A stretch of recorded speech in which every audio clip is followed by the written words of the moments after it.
रहस्यमयी जंगल का रास्ता। एक बार की बात है, एक छोटे से गांव में राहुल नाम का एक लड़का रहता था। राहुल बहुत ही जिज्ञासु और साहसी था, लेकिन उसे अक्सर चिंता और तनाव महसूस होता था। एक दिन उसने सुना कि गांव के पास एक रहस्यमयी जंगल है, जहां एक बूढ़ा साधु रहता है जो लोगों को हिप्नोसिस के जरिए उनकी समस्याओं से मुक्त करता है। राहुल ने सोचा, क्यों न मैं भी उस साधु से मिलूं और अपनी चिंता से छुटकारा पाऊं। अगले ही दिन वो जंगल की ओर चल पड़ा। जंगल का रास्ता घना और अंधेरा था, लेकिन राहुल ने हिम्मत नहीं हारी। कुछ देर बाद उसे एक छोटी सी झोपड़ी दिखी। झोपड़ी के सामने एक बूढ़ा साधु ध्यान में बैठा था। राहुल ने धीरे से कहा, महाराज, क्या आप मेरी मदद कर सकते हैं? साधु ने आंखें खोलीं और मुस्कुराते हुए कहा, बेटा, तुम यहाँ क्यों आए हो? राहुल ने अपनी चिंता और तनाव के बारे में बताया। साधु ने उसे झोपड़ी के अंदर बुलाया और कहा, बैठो और अपनी आंखें बंद करो। राहुल ने वैसा ही किया। साधु ने एक कोमल आवाज में कहा, अब तुम गहरी सांस लो और धीरे धीरे छोड़ो। तुम्हारा शरीर हल्का हो रहा है, तुम्हारे विचार शांत हो रहे हैं। राहुल ने महसूस किया कि उसका शरीर धीरे धीरे आराम कर रहा है। साधु की आवाज उसे एक शांत और सुकून भरी जगह ले जा रही थी। वो खुद को एक खूबसूरत मैदान में खड़ा पाया, जहां चारों ओर फूल खिले थे और हवा में मधुर संगीत बज रहा था। साधु ने कहा, यह तुम्हारी सुरक्षित जगह है। जब भी तुम तनाव महसूस करो, इस जगह को याद करना। यहाँ तुम्हें शांति मिलेगी। कुछ देर बाद साधु ने राहुल को वापस लाने के लिए कहा। राहुल ने आंखें खोलीं और खुद को तरोताज़ा महसूस किया। उसने साधु को धन्यवाद दिया और वापस गांव लौट आया। उस दिन के बाद जब भी राहुल को तनाव होता, वो अपनी आंखें बंद करता और उस खूबसूरत मैदान की कल्पना करता। धीरे धीरे उसकी चिंता कम होने लगी और वो खुशहाल जीवन जीने लगा। कहानी का सार, हिप्नोसिस और ध्यान के जरिए हम अपने मन को शांत कर सकते हैं और तनाव से मुक्ति पा सकते हैं। ज़रूरत है तो बस खुद पर विश्वास रखने की और सही मार्गदर्शन पाने की। सपनों का पुल। एक छोटे से शहर में अर्जुन नाम का एक युवक रहता था। अर्जुन एक वैज्ञानिक था जो हमेशा नई खोजों और रहस्यों को सुलझाने में लगा रहता था। उसका मानना था कि दुनिया में कुछ भी असंभव नहीं है, बस हमें सही दृष्टिकोण और मेहनत की ज़रूरत है। उसका सबसे बड़ा सपना था कि वो एक ऐसा यंत्र बनाए जो इंसान के सपनों को वास्तविकता में बदल सके। एक दिन अर्जुन ने अपनी प्रयोगशाला में एक नया प्रयोग शुरू किया। उसने इस प्रयोग का नाम रखा सपनों का पुल। उसका हाइपोथेसिस, परिकल्पना था कि अगर इंसान के दिमाग की तरंगों को एक विशेष यंत्र के जरिए पकड़ा जाए तो उन तरंगों को वास्तविक दुनिया में प्रोजेक्ट किया जा सकता है। यानी जो कुछ भी इंसान सपने में देखता है, उसे असल जिंदगी में भी देखा जा सकता है। अर्जुन ने महीनों तक इस प्रोजेक्ट पर काम किया। उसने एक छोटा सा यंत्र बनाया जिसे वह ड्रीम कैप्चरर कहता था। ये यंत्र इंसान के सिर पर लगाया जाता था और उसके दिमाग की तरंगों को रिकॉर्ड करता था। फिर उन तरंगों को एक कंप्यूटर प्रोग्राम के जरिए डिकोड किया जाता था और स्क्रीन पर प्रदर्शित किया जाता था। पहले प्रयोग के लिए अर्जुन ने खुद को चुना। उसने ड्रीम कैप्चरर को अपने सिर पर लगाया और सो गया। उस रात उसने एक अद्भुत सपना देखा। सपने में वो एक खूबसूरत जंगल में था, जहाँ चारों ओर रंग बिरंगे फूल खिले थे और पक्षियों की मधुर आवाज़ गूंज रही थी। वहाँ एक नदी बह रही थी, जिसका पानी इतना साफ था कि उसमें आसमान का प्रतिबिंब दिख रहा था। जब अर्जुन सुबह उठा तो उसने कंप्यूटर स्क्रीन पर अपने सपने को देखा। वो हैरान रह गया। उसका यंत्र काम कर रहा था। सपने की हर छोटी बड़ी चीज़ स्क्रीन पर साफ दिख रही थी। अर्जुन ने सोचा, अगर मैं इस यंत्र को और विकसित करूं, तो शायद मैं सपनों को सिर्फ देखने तक ही सीमित न रखूं, बल्कि उन्हें वास्तविकता में भी ला सकूं। अगले कुछ हफ्तों में अर्जुन ने अपने यंत्र में कई सुधार किए। उसने एक नया फीचर जोड़ा जिसे वो ड्रीम प्रोजेक्टर कहता था। यह फीचर सपनों को स्क्रीन पर दिखाने के बजाय उन्हें 3 आयामी 3D रूप में प्रोजेक्ट कर सकता था। अब सपने सिर्फ देखे ही नहीं जा सकते थे, बल्कि उन्हें छुआ भी जा सकता था। अर्जुन ने फिर से खुद पर प्रयोग किया। इस बार उसने सपने में एक विशाल पहाड़ देखा, जिसकी चोटी पर एक चमकता हुआ मंदिर था। जब वो सुबह उठा तो उसने ड्रीम प्रोजेक्टर को चालू किया। उसकी प्रयोगशाला में अचानक वही पहाड़ और मंदिर प्रकट हो गए। अर्जुन ने मंदिर के पास जाकर उसे छुआ। वो असली लग रहा था। उसने महसूस किया कि उसका हाइपोथेसिस सही था, सपनों को वास्तविकता में बदला जा सकता है। लेकिन अर्जुन को ये नहीं पता था कि उसका यह आविष्कार उसके लिए नई चुनौतियां लेकर आएगा। एक दिन जब वो प्रयोगशाला में काम कर रहा था तो उसने गलती से एक डरावना सपना देख लिया। सपने में वो एक अंधेरी गुफा में फंसा हुआ था, जहां चारों ओर अजीबोगरीब आवाज़ें गूंज रही थीं। जब वो सुबह उठा तो उसने ड्रीम प्रोजेक्टर को चालू किया। अचानक पूरी प्रयोगशाला अंधेरी गुफा में बदल गई। अर्जुन घबरा गया। उसने यंत्र को बंद करने की कोशिश की, लेकिन वो काम नहीं कर रहा था। गुफा की आवाज़ें और भी तेज हो गईं और अर्जुन को लगने लगा कि वो वास्तव में फंस गया है। तभी अर्जुन को एक विचार आया। उसने जल्दी से अपने कंप्यूटर पर जाकर प्रोग्राम को रीसेट किया। धीरे धीरे गुफा गायब होने लगी और प्रयोगशाला फिर से सामान्य हो गई। अर्जुन ने राहत की सांस ली। उसने महसूस किया कि उसका आविष्कार अभी पूरी तरह से सुरक्षित नहीं था। उसे और शोध करने की जरूरत थी। अगले कुछ महीनों में अर्जुन ने अपने यंत्र में कई सुरक्षा फीचर्स जोड़े। उसने एक ऐसा सिस्टम बनाया जो नकारात्मक सपनों को फिल्टर करके सिर्फ सकारात्मक सपनों को ही प्रोजेक्ट करता था। अब उसका यंत्र पूरी तरह से सुरक्षित था। अर्जुन ने अपने आविष्कार को दुनिया के सामने पेश किया। लोगों ने इसे बहुत पसंद किया। अब लोग अपने सपनों को वास्तविकता में देख सकते थे।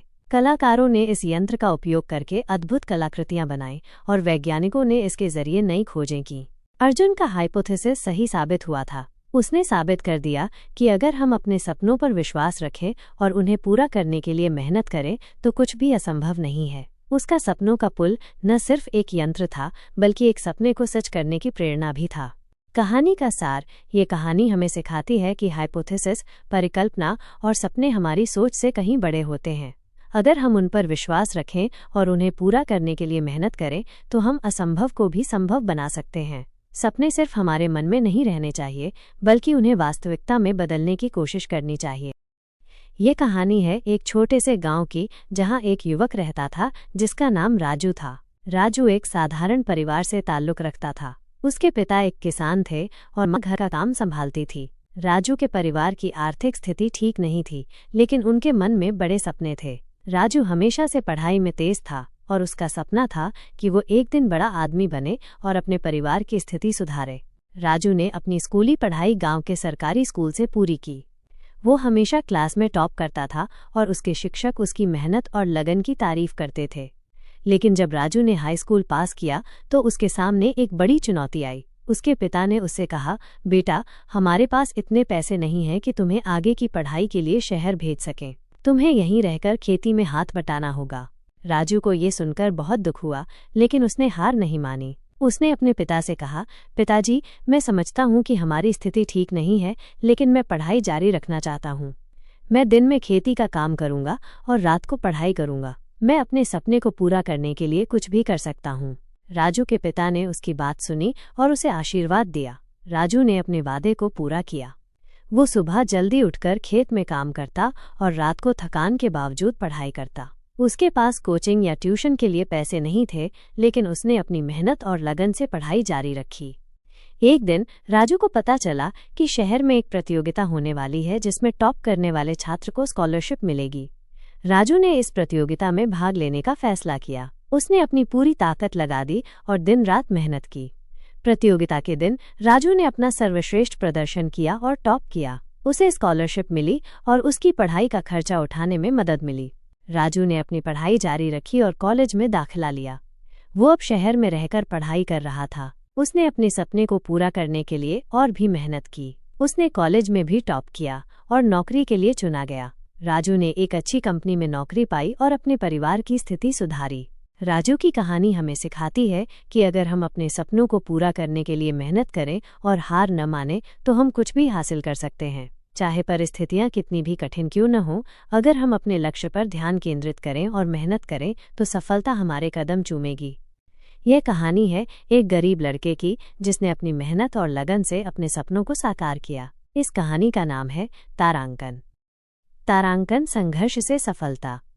एक छोटे से गांव में रहने वाला राहुल बहुत ही गरीब परिवार से ताल्लुक रखता था। उसके पिता एक मजदूर थे और मां घर का काम संभालती थी। राहुल के परिवार की आर्थिक स्थिति बहुत खराब थी, लेकिन उसके मन में बड़े बड़े सपने थे। वो हमेशा से पढ़ाई में तेज था और उसका सपना था कि वो एक दिन इंजीनियर बने और अपने परिवार की स्थिति सुधारे। राहुल ने अपनी स्कूली पढ़ाई गांव के सरकारी स्कूल से पूरी की। वो हमेशा क्लास में टॉप करता था और उसके शिक्षक उसकी मेहनत और लगन की तारीफ करते थे। लेकिन जब राहुल ने हाई स्कूल पास किया तो उसके सामने एक बड़ी चुनौती आई। उसके पिता ने उससे कहा, बेटा, हमारे पास इतने पैसे नहीं हैं कि तुम्हें आगे की पढ़ाई के लिए शहर भेज सकें। तुम्हें यहीं रहकर मजदूरी में हाथ बटाना होगा। राहुल को ये सुनकर बहुत दुख हुआ, लेकिन उसने हार नहीं मानी। उसने अपने पिता से कहा, पिताजी, मैं समझता हूँ कि हमारी स्थिति ठीक नहीं है, लेकिन मैं पढ़ाई जारी रखना चाहता हूँ। मैं दिन में मजदूरी का काम करूँगा और रात को पढ़ाई करूँगा। मैं अपने सपने को पूरा करने के लिए कुछ भी कर सकता हूँ। राहुल के पिता ने उसकी बात सुनी और उसे आशीर्वाद दिया। राहुल ने अपने वादे को पूरा किया। वो सुबह जल्दी उठकर मजदूरी का काम करता और रात को थकान के बावजूद पढ़ाई करता। उसके पास कोचिंग या ट्यूशन के लिए पैसे नहीं थे, लेकिन उसने अपनी मेहनत और लगन से पढ़ाई जारी रखी। एक दिन राहुल को पता चला कि शहर में एक प्रतियोगिता होने वाली है, जिसमें टॉप करने वाले छात्र को स्कॉलरशिप मिलेगी। राहुल ने इस प्रतियोगिता में भाग लेने का फैसला किया। उसने अपनी पूरी ताकत लगा दी और दिन रात मेहनत की। प्रतियोगिता के दिन राहुल ने अपना सर्वश्रेष्ठ प्रदर्शन किया और टॉप किया। उसे स्कॉलरशिप मिली और उसकी पढ़ाई का खर्चा उठाने में मदद मिली। राहुल ने अपनी पढ़ाई जारी रखी और कॉलेज में दाखिला लिया। वो अब शहर में रहकर पढ़ाई कर रहा था। उसने अपने सपने को पूरा करने के लिए और भी मेहनत की। उसने कॉलेज में भी टॉप किया और नौकरी के लिए चुना गया। राहुल ने एक अच्छी कंपनी में नौकरी पाई और अपने परिवार की स्थिति सुधारी। राहुल की कहानी यहीं खत्म नहीं होती। उसने नौकरी करते हुए भी पढ़ाई जारी रखी और एक दिन उसने अपनी खुद की कंपनी शुरू की। उसकी कंपनी ने बहुत तरक्की की और वो एक सफल उद्योगपति बन गया। उसने न सिर्फ अपने परिवार की स्थिति सुधारी, बल्कि अपने गांव के लोगों के लिए भी कई कल्याणकारी काम किए। उसने गांव में एक स्कूल बनवाया ताकि वहां के बच्चों को अच्छी शिक्षा मिल सके। राहुल की कहानी हमें सिखाती है कि अगर हम अपने सपनों को पूरा करने के लिए मेहनत करें और हार न मानें, तो हम कुछ भी हासिल कर सकते हैं। चाहे परिस्थितियां कितनी भी कठिन क्यों न हो, अगर हम अपने लक्ष्य पर ध्यान केंद्रित करें और मेहनत करें, तो सफलता हमारे कदम चूमेगी। राहुल की कहानी हमें प्रेरणा देती है कि चाहे जितनी भी मुश्किलें आएं, अगर हम अपने सपनों को पूरा करने के लिए मेहनत करें, तो सफलता जरूर मिलेगी। ये कहानी हमें ये भी सिखाती है कि सफलता का मतलब सिर्फ पैसा कमाना नहीं है, बल्कि दूसरों की मदद करना और समाज को बेहतर बनाना है। संघर्ष से सफलता की ये कहानी हर उस व्यक्ति के लिए प्रेरणा है जो अपने सपनों को पूरा करने के लिए संघर्ष कर रहा है। ये कहानी हमें ये विश्वास दिलाती है कि अगर हम मेहनत करें और हार न मानें, तो हम कुछ भी हासिल कर सकते हैं।